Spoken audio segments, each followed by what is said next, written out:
The string head adapter is threaded onto your trimmer's gear head. It adapts the gear head so the string head can be attached to it. The adapter can be accidentally bent, causing the string head to wobble and vibrate. Replacing the string head adapter is a repair that you can do yourself, and I'm going to show you how. Hi, I'm Mark Socha.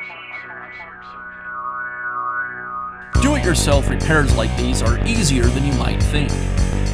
From lawn machines to cordless drills, kitchen mixers, Outdoor grills. our how-to videos walk you through each repair from start to finish. So doing it yourself means never having to do it alone.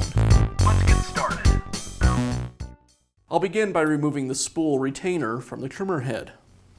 The spool retainer is a reverse thread. With the retainer removed, now I can remove the string head assembly. Now I can remove the string head adapter. I'll place one wrench on the flange above the adapter and a second on the adapter itself. This is also a reverse thread.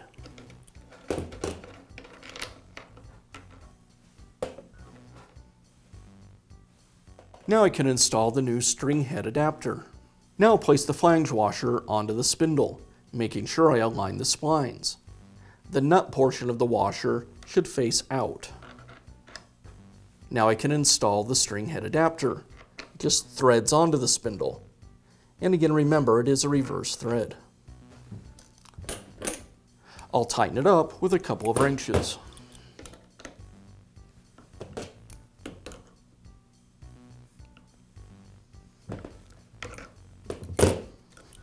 Now I can install the string head assembly. And I'll secure it with the retainer.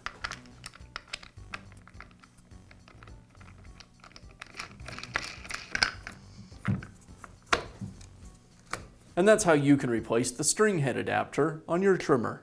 Be sure to check back often for new videos and expert advice. If you found this video helpful, give us a thumbs up And leave a comment.